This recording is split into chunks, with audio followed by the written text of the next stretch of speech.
ముఖ్యమంత్రి కావచ్చు, IT minister కావచ్చు దావోస్ పర్యటనకు వెళ్లారు. ఎలా ఉండబోతుంది దావోస్ పర్యటన? వీళ్ళైతే భారీ పెట్టుబడులు తీసుకొస్తామనేసి అయితే చెప్తున్నారు. వస్తాయని నమ్మకం ఉందా మీకు? తప్పనిసరిగా ఉందండి. భారీ పెట్టుబడులు వస్తాయని తప్పనిసరిగా నమ్మకం ఉంది. ఎందుకంటే గతంలో ప్రభుత్వం, ఈ ప్రభుత్వం చూసినట్లయితే అప్పుడు ఈ వయసులో ఉన్నటువంటి జగన్మోహన్ రెడ్డి గారు కూడా ఇప్పుడు ఎక్కడికి వెళ్ళలేని పరిస్థితిలో ఉండేవారు.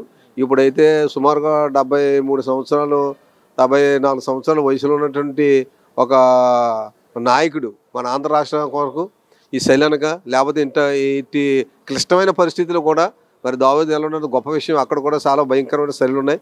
శైలులు కూడా అందరూ స్పెట్టలు వేసుకొని తిరిగినా సరే ఒక నవయవన యువకుల్లాగా తిరుగుతూ మన ఆంధ్ర రాష్ట్ర భవిష్యత్తు కోసం, పెట్టుబడులు తేవడం కోసం, అలాగే లోకేష్ గారి నాయకత్వంలో యువతకి నిరుద్యోగ అభివృద్ధి కల్పించడం కొరకు, ఉద్యోగాలు కల్పించడం కొరకు ఈ ఈ సమయంలో ఎలాగడం చాలా గొప్ప విషయం అండి. అంటే నమ్మకం ఉందా పెట్టుబడులు తీసుకొస్తారని? తప్పనిసరిగా నమ్మకం ఉందండి. ఎందుకంటే గత ప్రభుత్వాన్ని చూసినట్లయితే ఆ పాలకుల మీద నమ్మకం ఉండేది కాదు. ఇప్పుడున్న నాయకత్వం మీద అందరికీ నమ్మకం ఉంది. నమ్మకం ఉంది కాబట్టి తప్పనిసరిగా వాళ్ళు కూడా ఇస్తారు. వాళ్ళు కూడా ఆంధ్ర రాష్ట్రం రావడానికి, పెట్టుబడులు పెట్టడానికి వాళ్ళు కూడా ముందంజ ఉంటారు. పెట్టుబడి పెట్టిన వ్యక్తికి 15 రోజుల్లో అన్ని అర్హతలతో పాటు పర్మిషన్ ఇస్తామని చెప్పి మా లోకేష్ బాబు గారు కూడా చెప్పడం జరిగింది. అంటే ఓవరాల్గా ఎలా ఉందండి 7 నెలల పరిపాలన చూస్తుంటే చంద్రబాబు గారిది, కూటమి ప్రభుత్వ పరిపాలన? 7 నెలల పరిపాలనలో చూస్తే 5 సంవత్సరాల పరిపాలనలో కనిపించలేనటువంటి అభివృద్ధి ఈ 7 నెలల్లో కూడా స్పష్టంగా క్లియర్గా అందరికీ కూడా కనిపిస్తుంది. అంటే ఏం బాగోలేదు, చంద్రబాబు వచ్చిన తర్వాత రాష్ట్రం సర్వనాశనం చేసేసాడు, అబద్ధపు హామీలు ఇచ్చి మోసం చేసి అధికారంలోకి వచ్చాడనేసి ఒక పక్క వైసీపీ వాళ్ళు అంటున్నారు కదా. అయితే ఒకట్లండి, వాళ్ళగా మనం మన తెలుగుదేశం ప్రభుత్వం కూడా అలా చెప్పుంటే బాగుండు. వాళ్ళు 1000 రూపాయలు పెంచడానికి 5 సంవత్సరాలు టైం పట్టింది పెన్షన్లోని. అదే 1000 రూపాయలు పెంచడానికి ఎప్పుడైతే చెప్పారో అప్పటి నుండి ఇవ్వడం ప్రారంభించారు. కాబట్టి ఇది మరి ఇది కనిపిస్తుంది కదా, ఎలాగ అబద్ధం నిరూపించగలరు దీన్ని? గతంలో ఎక్కడ కూడా అభివృద్ధి లేదని చెప్తున్నారు అనేవారు. సో ఇప్పుడు ఈ 5 ఏళ్ళలో బాగా అభివృద్ధి చెందుతుందా చంద్రబాబు గారి హయాంలో? తప్పనిసరిగా అభివృద్ధి కనిపిస్తూ ఉంది. ప్రతి పల్లెలో కూడా గత ప్రభుత్వం ఎమ్మెల్యేలు కూడా ఒక సీసీ రోడ్డుకి శంకుస్థాపన చేయలేని పరిస్థితి ఉంటే ఈరోజు ఆ పల్లె పంటగనే కార్యక్రమం పెట్టి ప్రతి గ్రామంలోనే లక్షలు, వందల లక్షలు కూడా, అంటే కోటి రూపాయలు, 2 కోట్లు, 3 కోట్లతో కూడా ప్రతి గ్రామానికి కూడా సీసీ రోడ్లు వేయడం జరిగింది. అభివృద్ధి అంటే ఇంక అది. అభివృద్ధి లేకపోవడం అంటే కనిపిస్తుంది కదా, ప్రతి గ్రామంలో కనిపిస్తుంది. గతంలో రోడ్లు లేవా? గతంలో ఉన్న రోడ్లు అంటే ఉన్నాయని చెప్పచ్చు. రోడ్ల కన్నా ఇంకా దానికి చెప్పవచ్చు ఏమంటే ఆ ఏజెన్సీ ప్రాంతంలో కూడా అంత భయంకరంగా లేని పరిస్థితుల్లో రోడ్లు ఉన్నాయి. ఆ రోడ్లు ప్రతి రోడ్డును కూడా ఇప్పుడు పోర్చడం జరుగుతుంది. అది కనిపిస్తుంది అందరికీ, పబ్లిక్కి. ఎవరు అనలేదు, పబ్లిక్ అంతా చాలా ఆనందంగా ఉన్నారు, చాలా సంతోషంగా ఉన్నారు. ఎవరో ఈర్ష్యభావంతో చెప్తున్నారు ఏమి తప్ప ఎవరు ఏం చెప్పలేదు. అలాగా సూపర్ 6 హామీలు ఇచ్చాడు కానీ ఏమీ నెరవేర్చట్లేదని ఒక పక్క అంటున్నారు కదా. సూపర్ 6 హామీలో కనిపిస్తుంది కదా. 7 నెలల కాలంలోనే గ్యాస్ సిలిండర్ ఇస్తున్నారు, ఉచిత పరికరం గ్యాస్ ఆల్రెడీ ఇస్తున్నారు. ఇప్పుడు ఆల్రెడీ 1000 రూపాయలు పెంచుతామని పెంచుతూ ఉన్నారు. రేపేమో అమ్మఒడి కార్యక్రమం అంటే తల్లికి వందన పథకం మీద అది కూడా ఇవ్వడం రెడీగా ఉన్నారు. కనిపిస్తుంది కదా, ఎందుకు కనిపించలేదండి? మరి అమ్మలు అంటున్నాడు ప్రజలు చాలా సమస్యలు, ఇబ్బందులు పడుతున్నారు, చాలా సమస్యలతో ఉన్నారు. వాళ్ళ తరపున నేను పోరాడడానికి సంక్రాంతి తర్వాత, అంటే పండుగ అయిపోయింది, పండుగ తర్వాత నుండి ప్రతి నియోజకవర్గంలో తిరుగుతాను, ప్రజల తరపున పోరాడతా అని చెప్తున్నాడు. అప్పుడు పోరాడినప్పుడు ఆయనకు తెలిస్తే, ఎందుకంటే ప్రజల యొక్క స్పందన ఏంటన్నది. గతంలో ఆయన ఎప్పుడు కూడా ఏ వరదలు వచ్చినా ఏది వచ్చినా సరే ఆయన ఎప్పుడు వచ్చే దాఖలు లేవు.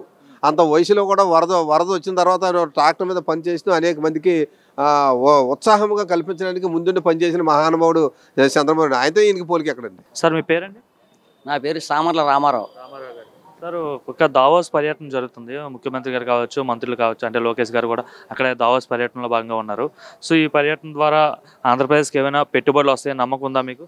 ఇక్కడ మీకు ఉదాహరణ ఒకటి చెప్పాలా. ఎద్దు బుర్ర పెద్ద బుర్ర అన్నారు.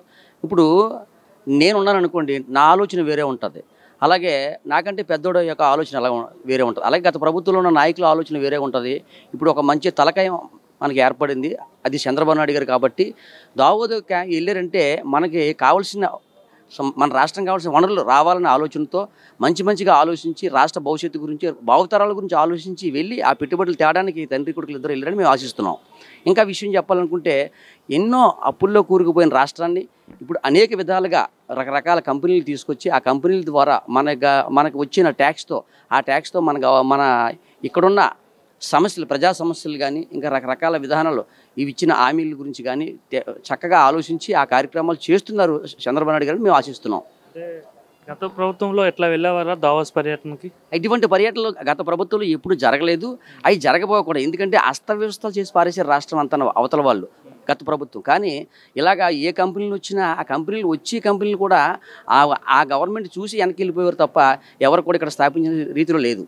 ఇప్పుడైతే మరి చంద్రబాబు నాయుడు గారి ద్వారా ఈ దావోహు వెళ్ళి వేరే వేరే దేశాలు వెళ్ళి ఆ దేశాల అధినేతలతో మాట్లాడి సీఈఓలతో మాట్లాడి కంపెనీలు తీసుకురావడానికి వాళ్ళని ఒప్పించి మెప్పించి మా రాష్ట్రంలో ఎలా ఉంటుంది, మా రాష్ట్ర పరిస్థితి ఇలాగ ఉంటాయి, మా రాష్ట్రంలో ప్రజలు ఉన్నారు, భూములు ఉన్నాయి, మంచిగా పెట్టుబడి పెడితే మీకు ఉపయోగపడుతుంది, ఈ విధంగా మా ప్రజలకి ఉపయోగపడుతుంది, మా గవర్నమెంట్కి ఉపయోగపడుతుందని ఆశించి ఆ పెట్టుబడులను తీసుకురావడానికి దావోహు వెళ్ళారని మేము కోరుకుంటున్నాం. అంటే గతంలో ఇంతకుముందు 95లో కూడా చంద్రబాబు మొదటిసారి వెళ్ళి అంటే బిల్ గేట్స్ని కలవడం జరిగింది.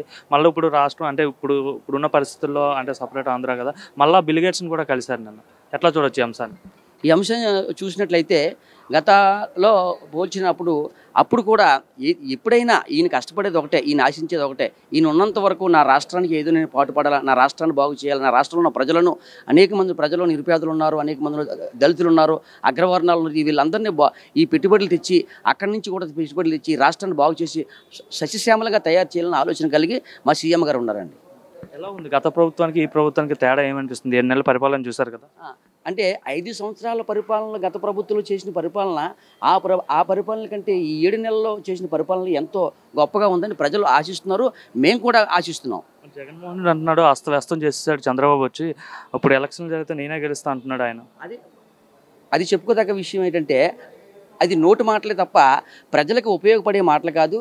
ఇప్పుడు ఒకటి ఆలోచించాలా, మేము అధికారంలో లేనప్పుడు గత 2-3 సంవత్సరాల వరకు వాళ్ళు ఏం చేస్తారో చూసాం. కానీ ఇప్పుడైతే జగన్మోహన్ రెడ్డి గారు గెలిచారు, కానీ ప్రజల సమస్యల గురించి అసెంబ్లీలోకి వెళ్ళి మాట్లాడే స్థితి కూడా లేదు. కానీ బయట నుండి మాట్లాడడం చాలా తప్పని మేము ఖండిస్తున్నాం. అది ఏదైనా ఇటువంటి విషయాలు మాట్లాడడం అనుకుంటే జగన్మోహన్ రెడ్డి గారు అసెంబ్లీకి వెళ్ళి ఆ విషయాల గురించి మాట్లాడాలి తప్ప ఏదో ప్యాలెస్లో ఉండి బయట ఉండి మాట్లాడడం అనేది అది తప్పు, మేము ఖండిస్తున్నాం కూడా. 7 నెలలు అవుతుంది టీడీపీ ప్రభుత్వం అంటే కూటమి ప్రభుత్వం వచ్చి. బాగుంది. ఇంతవరకు ఏదన్నా ఒక సమస్యకి అర్జీ పెట్టుకుంటే అది బుట్ట తాకలయ్యేది, కానీ ఇప్పుడు దానికి స్వతంత్ర పరిష్కారం చూపిస్తున్నారు. సామాన్యుడికి ఇంతకన్నా కావాల్సింది ఏమి అక్కర్లేదు, ఏదో చేయాలని అక్కర్లేదు. సమస్య ఉంది, చెప్పాము, దాన్ని పరిష్కారం చేస్తే చాలు. మా కోరిక అది, మాకు అలా జరుగుతుంది. ఎలా ఉంది ముఖ్యమంత్రి గారి పరిపాలన అంటే ఏం చెప్తారు? బాగుంది. ఇప్పటికి కంపేర్ చేసుకుంటే 7 నెలల్లో మరి ఇంతవరకు ఈ ప్రజలు ఎందుకు వేశారు ఆ పార్టీలు ఓటు అనేది నాకు డౌట్ వచ్చింది. ఇప్పుడు బాగుంది, పరిపాలన బాగుంది, అడ్మినిస్ట్రేషన్ బాగుంది. లోకేష్ గారు వర్కింగ్ ఎలా ఉంది? బాగుంది, అందరు వర్కింగ్ బాగుంది. Even not only Lokesh, everybody hard work చేస్తున్నారు. డెవలప్ అవుతుంది అంటారా ఆంధ్ర ఈసారి? అవుతుందండి, కనపడుతుంది కదా మీకు. 7 ఏళ్లలో తేడా కనపడుతుంది కదా. వాళ్ళకు ఒక చిన్న అర్జీ ఇచ్చాము, దానికి వాళ్ళ ప్రజావేదిక ప్రజా దర్బార్ను పెట్టి దానికి సత్వర పరిష్కారం చేస్తున్నారు మంత్రులు. కానీ ఇదంతా చేయడానికి అడ్మినిస్ట్రేషన్ ఎవరు? లోకేష్ గారు, చంద్రబాబు నాయుడు గారు. It's enough. గతంలో ఇట్లా ఉండేది కదా, మనకి ఏదైనా సమస్య వస్తే అర్జీ పెట్టుకోవడం వెళ్ళాలి అంటే దానికి మధ్యలో పైరువీలు, ఆ పైరువీల దగ్గరే బుట్ట దాఖలైపోయాయి. ఇప్పుడు అలా లేదు కదా. అది ఇప్పుడు ఎవరైనా వచ్చి కలవచ్చు. సామాన్యుడికి అందుబాటులో ఉన్న ప్రభుత్వం.